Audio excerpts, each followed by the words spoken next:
네, 민족 최대 명절인 한가위를 맞아 보다 가까운 곳에서 민심의 목소리를 청취하는 정치인들.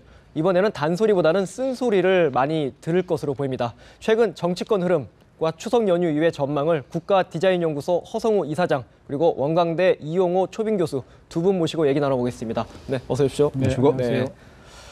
자, 추석 전까지 여야가 모두 굉장히 시끄러웠습니다. 먼저 야당 얘기부터 짚어보겠습니다. 혁신위의 인적쇄 신안으로 요 며칠간 굉장히 시끄러웠었는데 결국 이제 물갈이 얘기죠.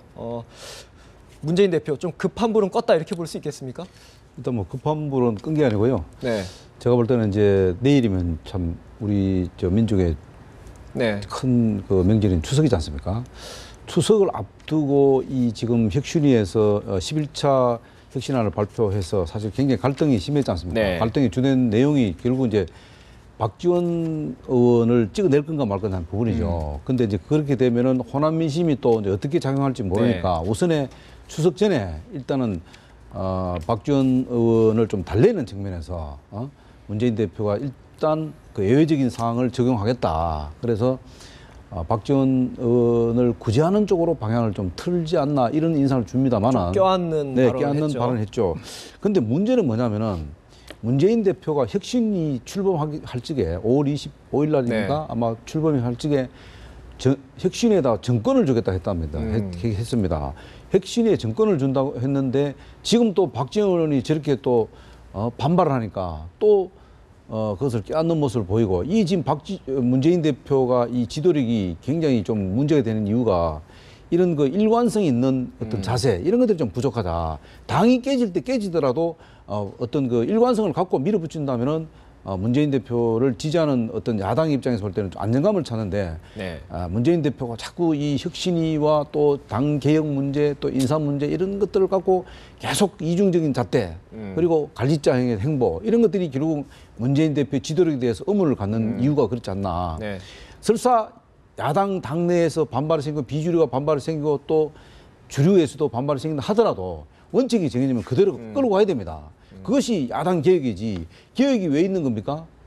개혁이라는 것은 일관되게 밀어붙이고 그것을 관철시키는 게 목적인데 그 관철시키는 과정에 있어서 반발이 있다고 해서 뒤로 한 발로 물러서서 또 자고우민하고 이 갈짓자형의 이런 행보들은 결국은 야당 지도자에 대한 어떤 불신 이런 것만 키우게 된다. 그래서 이번에 또 결국은 이제 내일 추석 전에 또 박지원 의원을 꺼놨는 이런 모습이 과연 호남 민심에 얼마나 도움이 될지 저는 좀 의구심을 갖습니다. 네, 허 이사장님께서 조금 이제 뭐 원칙적인 거에서 좀 훼손되지 않았냐, 좀 비판적인 말씀하셨는데 어떻게 보면은 문재인 대표도 혁신도 해야 되고 통합도 해야 되고 뭐 딜레마가 아닌가 싶어요. 조금 탄력적인 대응을 하는 거 아닌가 싶은데 교수님 어떻게 보세요?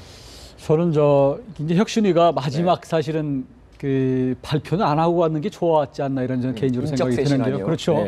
그러니까 어떤 그 혁신이라고 하는 것은 어떤 시스템이나 원칙을 얘기하는 것이지 어떤 개별적으로 확인 사살 하듯이 그렇게 얘기하는 것은 정말로 분란을 일으키는 거거든요. 그러니까 실명을 거론하면 안 됐었다. 원칙만 세놓고 갔어야 되는데 그러다 보니까 이제 거기에 대상이 되는 분들 전직 대표 예를 들면 뭐 박지원 이제 전 대표죠. 그 부분 같은 경우는 지금 2심까지 이제 그 계류가 되어 있는 상태이기 때문에 아예 처음부터 공천을 신청하지 말도록 되어 있기 때문에 당연히 반발할 수밖에 없고 그 이외에도 전 대표들한테 전부 지금 어려운 지로 가라는 거 아니겠습니까? 근데 지금 뭐 정세균 의원 같은 경우도 종로로 온 것이 원래는 전라북도의 무진장에 있다가 사실 희생 차원에서 서울로 올라왔거든요. 근데 또 다른 데로 가라? 본인도 반발할 수밖에 없고. 그외 김한길 의원도 역시 광진도 쉽지 않은 지역이다 이렇게 얘기하고 있고요.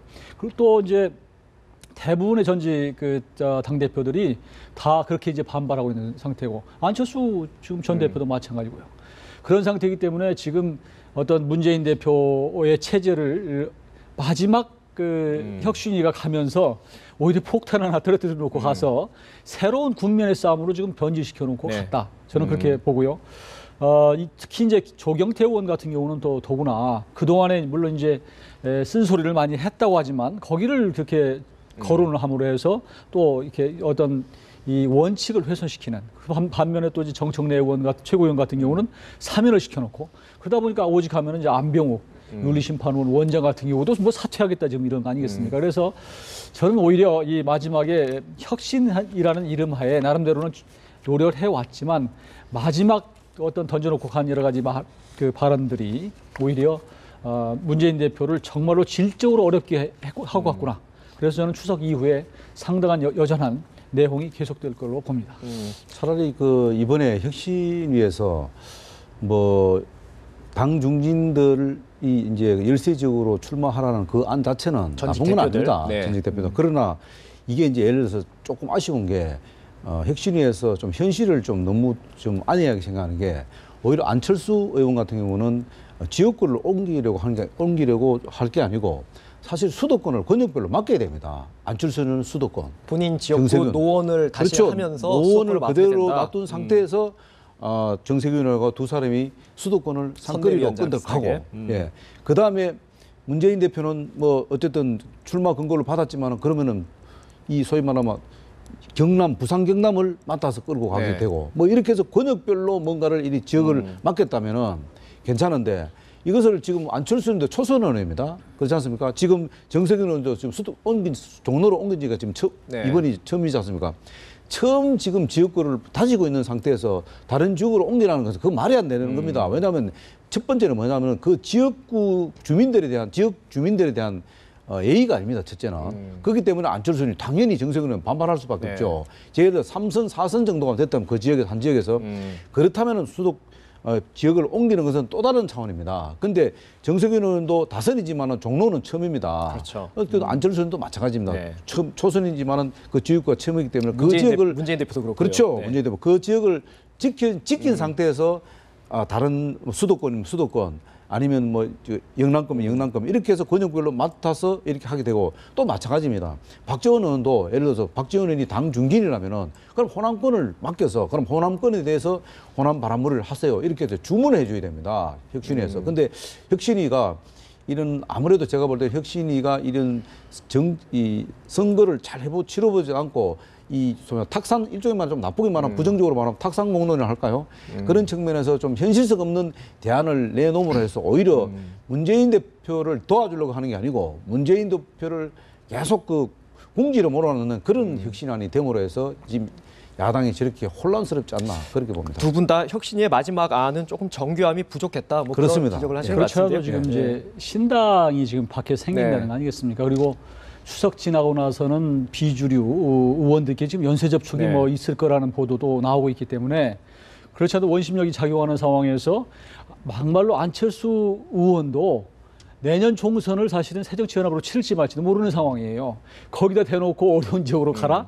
이게 현실 감각이 좀 떨어진다. 마찬가지로 박지원 의원도 마찬가지인 겁니다. 그러니까 혁신위가 마지막 할 때 원론적으로 사실은 얘기를 해놓고 갔어야 되는데 지나치게 개별적으로 이게 확인 어떻게 보면 이게 실명으로 네, 네. 거론한 것이 오히려 당 내분을 가속화시키는 그런 상황이 됐다고 평가됩니다. 그 혁신위가 실명을 거론한 전직 대표 중에서 조금 이제 긍정적인 반응, 긍정적이라고 봐야 할까요? 긍정적인 반응 비슷하게 보인 분이 이제 문재인 대표가 일단 심사숙고하겠다고 했죠. 네. 그러면서 나온 게 과연 이제 부산 지역 어디로 출마할 것이냐. 예, 근데 아까 허성우 이사장님 말씀은 지역구민에 대한 예의가 아니다라고 하셨는데 네. 그러면은 문재인 대표는 본인의 지역구인 부산 사상으로 다시 나가야 된다. 뭐 그렇죠. 그렇게 보시는 건가요? 가게 된다면은 사상으로 가는 게 맞죠. 네. 근데 이제 지금 이제 뭐 하기 좋은 말로 지금 뭐 호사가들 입에서는 어쨌든 지금 김우성 대표 지역에 가서 맞짱을 한번 떠라. 부산 영도. 영도 네. 지역에 나서 맞짱을 한번 떠라. 그래서 뭐 빅매치를 해라. 뭐 이렇게 하는데 그것이 이제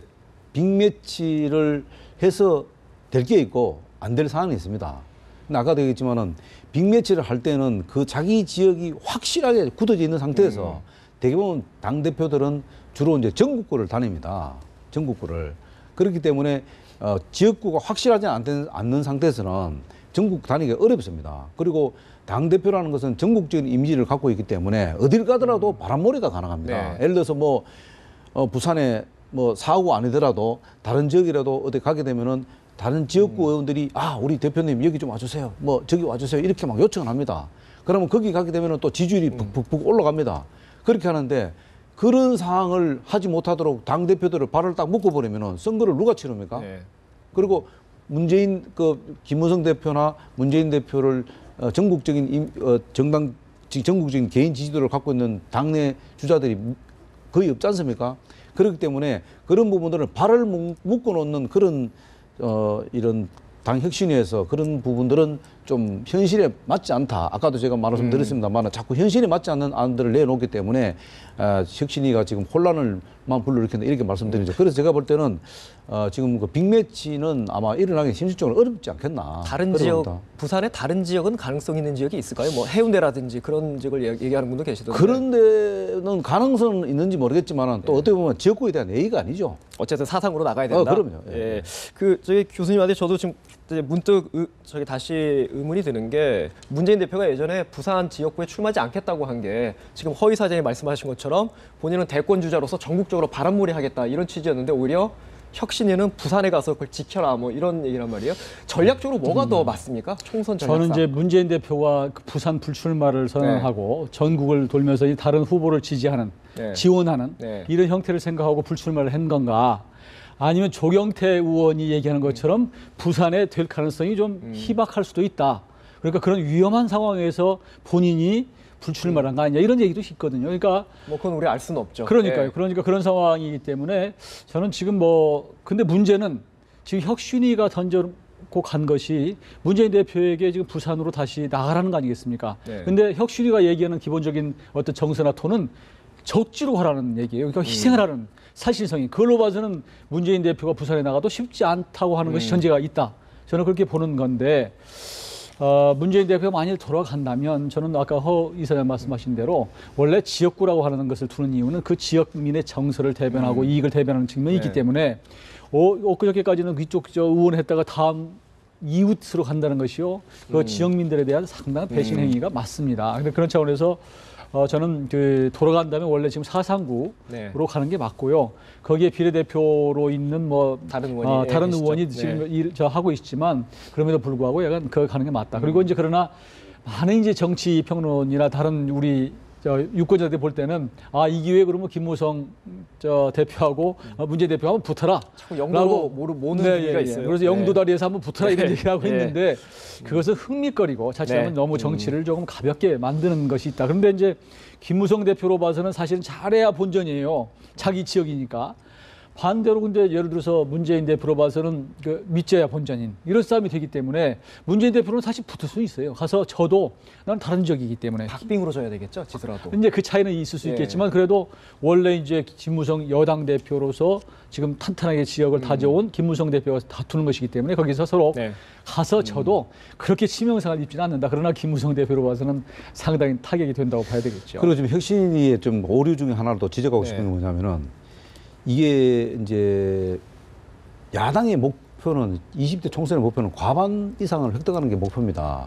그러려면 지금 수도권이 지금 총 109석입니다.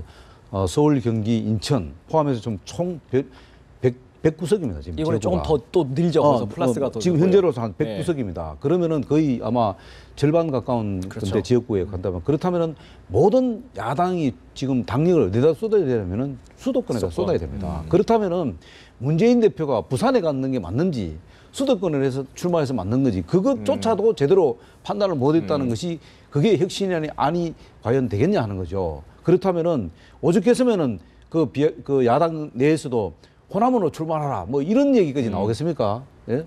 그래서 혁신안이 뭔가 좀 현실성이 좀 부족한 안을 자꾸 내어놨다 이렇게 지적하고 싶죠. 네, 알겠습니다. 혁신이 가지고 지금 갑론을박이 계속 많아서 이 정도로 하고요. 또 이제 여당도 좀 시끄러운데 여당 얘기 좀 해보겠습니다. 김무성 대표가 이제 정치 생명까지 걸겠다라고 하면서 거론했던 게 이제 오픈 프라이머리죠. 국민 공천제인데 이것 때문에 이제 친박과의 이제 갈등이 본격화되는 거 아니냐 그런 얘기하는데 김무성 대표가 묘수를 마련할 수 있겠습니까?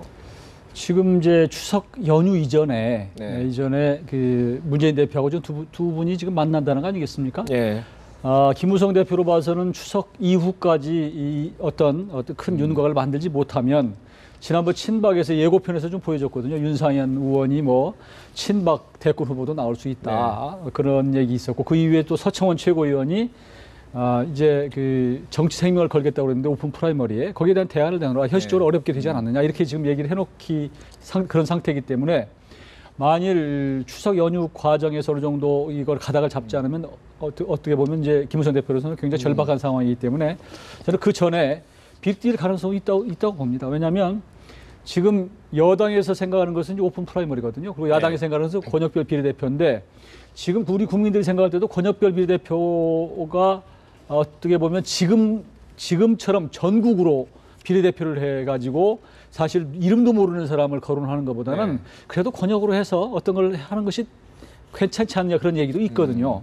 그런 차원에서 많이 비례대표를 조금 그 숫자를 좀 줄여서 농어촌 지역구를 조금 만든다면 여당으로 봐서는 그 오픈 프라이머리를 고리로 해서 어떤 그 타협이 될 수도 있겠구나. 또 한 가지는요.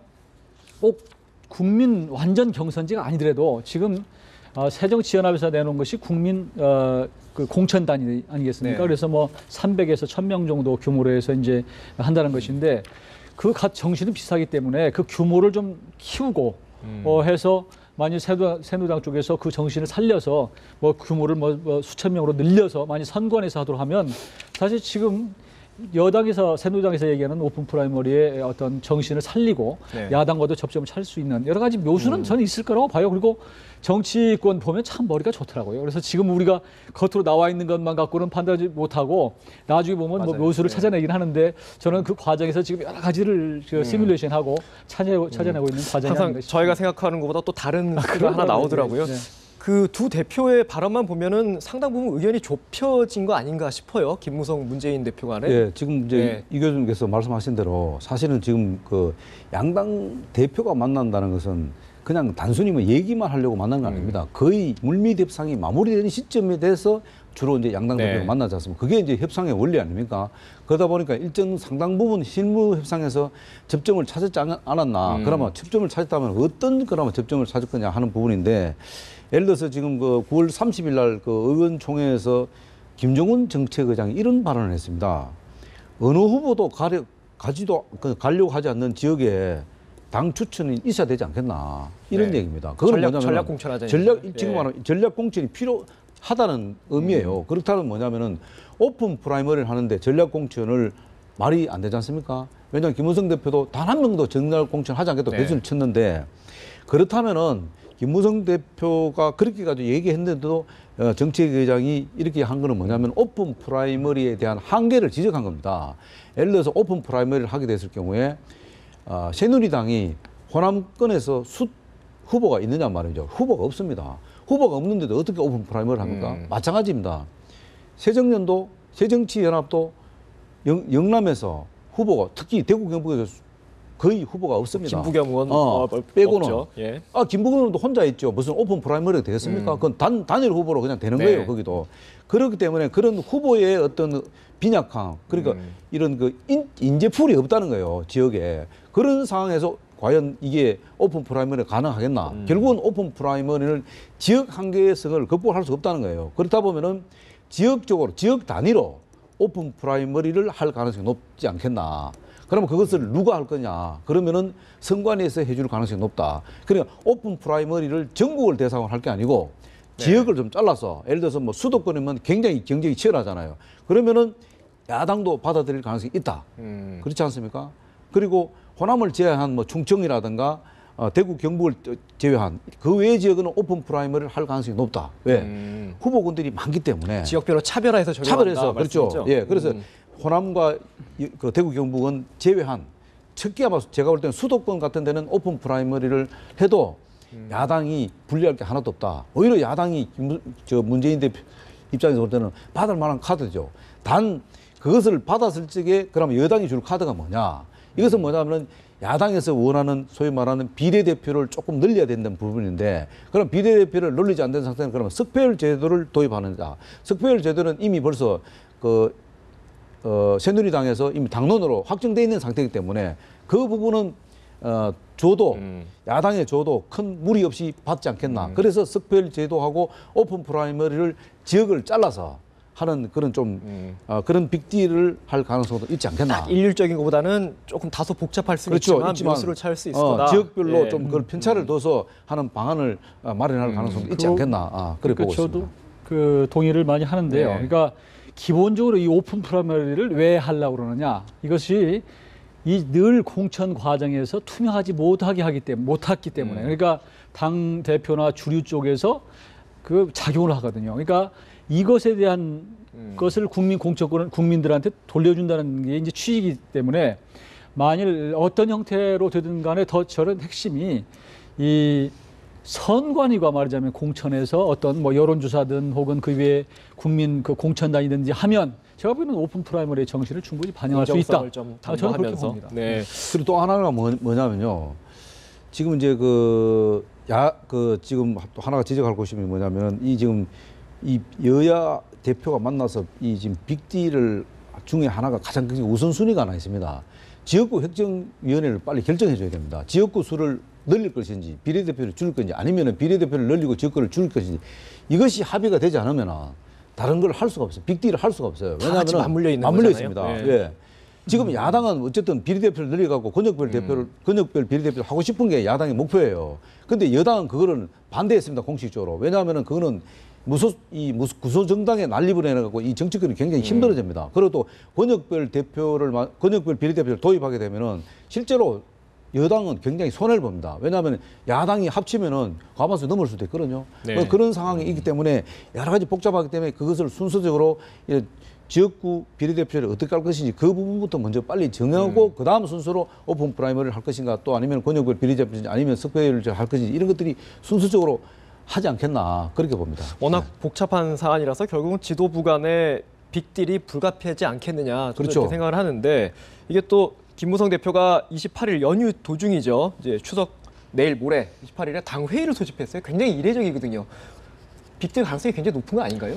그러니까 이제 그 전에 지금 아마 물밑 접촉은 계속되고 있는 것 같고 네. 그러니까 그게 어느 정도 윤곽이 나오면 당 회의에서 설명할 가능성이 있는 것이죠. 연석회의에서 하게 그러니까 되겠죠. 네. 지금 말씀하신 대로 지금 어느 정도의 그 복잡 함수예요. 그러니까 저 선거 획정 문제, 의원 정수 문제, 그 외에 이제 오픈 프라이머리의 문제, 뭐 석패율제든 뭐 권역별 비례대표든 이걸 테이블에 놓고 사실은 한 몫에 처리를 해야지 합의가 가능한 패키지로 거거든요. 돼야 되죠. 지금 이런 네. 상태가 되기 때문에 시간적으로도 그렇고요. 지금 10월 14일까지는 선거 획정이나 여러 가지를 해야 되기 때문에 적어도 시점으로 봐서는 연휴 기간에 다른 것이 없을 때 물밑으로 한 다음에 지금 소집을 했다는 이유는 상당히 진척이 됐다라고 하는 반증이라고 봐야 되겠죠. 뭐 저도 이렇게 정치권을 보면은 전혀 안 될 것 같다가 하다가도 또 갑작스럽게 뭐 물 것 같고 하기 원래 때문에 합의라고 하는 것은 합의되기 예. 전에 가장 뭐 어둡거든요. 그러니까 그리고 가장 중요한 것은 지금 이제 이 교수님께서 말씀하신 대로 그 빅딜도 빅딜이지만 일괄 타결이 굉장히 가능할 수 있다. 선거구 획정위까지 해가지고 왜냐하면은 그렇게 되지 않으면 앞으로 20대 총선의 일정이 굉장히 촉박합니다. 지금 이제 뭐 어쨌든 꼬이게 되죠. 정기국회가 열려 있는 상태이기 때문에 그런 일정도 있고 또 하나는 중요한 것은 뭐냐면은 이것이 계속 지지분이하게 되고 이렇게 되면은 국민 여론이 굉장히 악화된다는 겁니다. 그러면 정치권 전체에 대한 불신이 일어나기 때문에 그 부분은 여야가 공동적으로 고민 안 할 수 없는 그런 상황이기 때문에 아마 조만간 뭔가는 일어나지 않겠나 그래 보고 있습니다. 네. 여야만 놓고 보면 어느 정도 딜이 가능하지 않겠느냐 생각이 되는데 거기에 이제 여권에서도 청와대 소위 친박계까지 들어가면 또 좀 갸우뚱하거든요. 어떻게 보세요? 저는 이제 어떤 형태로든지 두 양당 대표가 만나서 어떤 그 일괄 타결을 하더라도 저는 후폭풍이 상당히 있으리라고 봅니다. 청와대랑 완전하게 조율된 그렇죠. 건 아닐 그러니까 것이다. 지금 양당 대표가 했을 때 아마 청와대까지 교감을 갖고 할까 이런 생각이 들고요. 친박이 얘기하는 것은 사실 저는 개인적으로 명분이 없다고 생각하는 것이 이제 박근혜 대통령의 국정 임기 후반을 안정적으로 끌어가기 위해서 친박의 목도 좀 필요하다 이런 얘기거든요. 근데 사실 여당의 의석을 많이 차지하면 그게 여당이 다 지지하는 것이지, 대통령의 국정운영을 뒤집어받침하는 것이지 친박이 많아야 된다고 논리는 사실 국민들이 보기에는 좀 고개를 갸우뚱하는 측면이 있거든요. 그러나 이제 만일 이번에 어떤 그 타결안이 나온다고 손치더라도 이 계파별로 물론 새정치연합 쪽에서도 주리부주리 간에 또 논란이 있을 것이고 또 그 여당 내에서도 친박 비박 간에 아마 그 타결된 안 가지고 상당히 시끄러울 가능성은 있죠. 또 타이밍이 또 박근혜 대통령이 유엔 총회 참석하는 기간에 지금 여야 딜이 이루어져가지고 청와대랑 완벽하게 조율하기는 어렵지 않겠나 싶어요.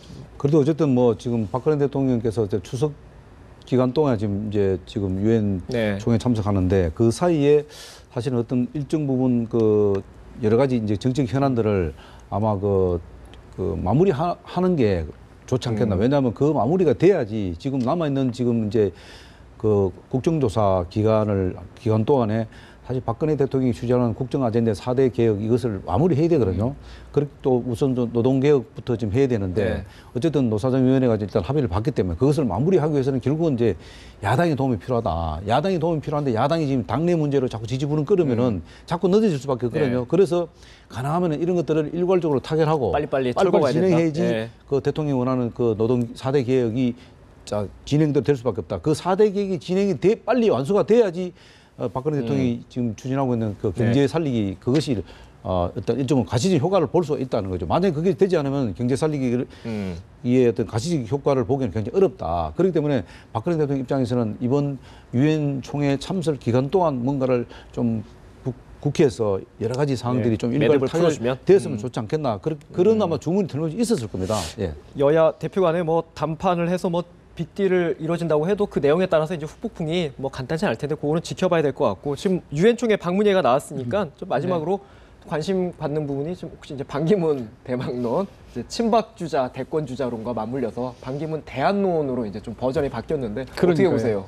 정말로 지난번에는 이제 반기문 대망론이다 이렇게 했는데 요즘은 아예 이제 더 한 발 더 나가서 대안론이다라고 하는 것은 대안이라는 건 누구 대안이겠어요? 김무성 지금 당대표 대안이라는 얘기인데 최근에 지난번에 이제 친박의 핵심인 이제 윤상현 의원이 뭐 친박 그 대권 주자론 나오고 그다음에 이제 서청원 최고위원 발언 이후에 이제 이게 계속되고 있는데 물론 정치권에서는 충분한 그림을 그릴 수 있죠. 더구나 이번에 이제 유엔 박근혜 대통령 가셔서 제일 먼저 첫 번째 일정이 이제 그 사무총장 반기문 사무총장 만나서 면담하는 것으로부터 시작을 했고 그 이후에도 행사가 여러 차례 이제 겹치고 이러기 때문에 이걸 정치적으로 보면 그렇게 볼 수도 있다. 또 사람이라는 게 자꾸 만나보면 또 가까워질 수도 있는 것이고요. 근데 저는 이게 물론 뭐 여러 가지 시나리오가 나올 수 있지만 지금까지 정치 역사상 당 외부 인사가 어떤 당내 어떤 계파나 어떤 그 세력을 등에 업고 가서 성공한 예가 없습니다. 왜냐하면 실제로 뭐 그 전에도 뭐 여러 총리를 지냈던 이홍구 총리나 그 외에 이수성 총리나 이런 분들도 사실 갔다가 안 됐거든요. 그리고 대권 정도 하시려고 하면 물론 이제 개인의 어떤 스토리 이건 충분히 반기문 총장이 갖고 계시지만 대권은 적어도 본인이 쟁취하는 것에 가깝다라고 보기 때문에 친박을 업고 들어와서 이 반기문 총장이 물론 내년 이제 말에 임기가 끝나는데 본인이 어떤 쟁취를 해낼 수 있을까 저는 조금 의심스럽습니다. 뭐 대통령 입장에서 지금 이제 대통령께서 반기문 지금 유엔 사무총장을 지금 작년에 2번, 올해 이제 공식적으로 3번, 총 5번을 만나서 직간접적으로 비공식, 공식적으로 만남을 갔는데 그것을 갖고 뭐 반기문 총장 카드가 아직 살아있다 이렇게 했는데 뭐 살아는 있을 것 같아요. 왜냐하면은 반기문 총장 카드가 굉장히 매력적인 건 사실입니다. 왜냐하면은 지금 대통령 입장에서는 남북 통일을 대비한 관리할 수 있는 그런 지도자를 찾을 수밖에 없고 또 반기문 총장 같은 경우는 중도하고 진보를 끌어낼 수 있는 그런 그 인물이거든요. 왜냐하면 정치 세력이 였기 때문에 중도 진보 세력들을 함께 포용할 수 있는 그런 정치 지도자를 발돋움할 수 있는데 지금 우리 현실적으로 이제 이 교수님께서 말씀하신 대로 과거에 이제 그런 전리를 봤을 적에 당내 소위 말하는 이제 당도 당내 민주화가 돼서 당에 들어와서 경선을 치러야 됩니다. 어떤 후보든지 당내 경선을 치르지 않고는 후보가 될 수 없습니다. 그 당내 경선을 치르려면 결국은 반기문 세력들을 대통령께서 칼을 들고 전부 다 제거를 해줘야 되는데 과연 박근혜 대통령께서 그런 위험 부담을 안고까지 반기문 유엔 사무총장을 대통령 만들기 위해서 반기문 세력들을 일거에 제거할 수 있을 건지 제거했을 때 과연 박근혜 대통령이 얻은 게 뭐일 것인지 그렇다고 해서 반드시 또 반기문 총장이 본선에 가서 대통령이 된다는 보장도 없는 부분입니다. 그렇기 때문에 이런 복잡한 현실들이 있지만 어쨌든 중요한 것은 박근혜 대통령 입장에서 볼 때는 유승민 지난 파동으로 인해서 배신의 정치 이런 것들로 인해서 상당히 그 기존에 있는 이 현 정치권에 대한 불신은 확신이 있는 건 사실인 것 같습니다. 그래서 지금 뭐 대구 경북 같은 경우는 무슨 지금 내일 당장 추석 이제 밥상 위에 올라올 것이 호남에는 박지원 의원이 과연 살아남을까? 대구 경북에는 물갈이가 어느 정도 될 건지 또 부산에는 당장 그 문재인 대표가 출마할 것인지 이런 것들이 쫙 지금 그 추석 밥상에 오를 건데 거기도 하나 중에 하나가 바로 반기문 유엔 총장이 과연 자기 대권 주자로 나설 수 있을 것인지 이런 것들도 되는데 정녕 중요한 것은 어쨌든 대선 후보라는 것은 정말로 1000명이 있어야 된다고 봅니다. 네, 알겠습니다. 두 분 다 반기문 대망론에 대해서는 좀 현실성에 대해서는 조금 의문을 제기하신 걸로 이해를 하도록 하겠습니다. 오늘 대담은 여기까지 하도록 하겠습니다. 지금까지 국가디자인연구소의 허성우 이사장 그리고 원광대 이용호 초빙 교수 두 분과 얘기 나눴습니다. 네, 오늘 말씀 고맙습니다. 네, 감사합니다.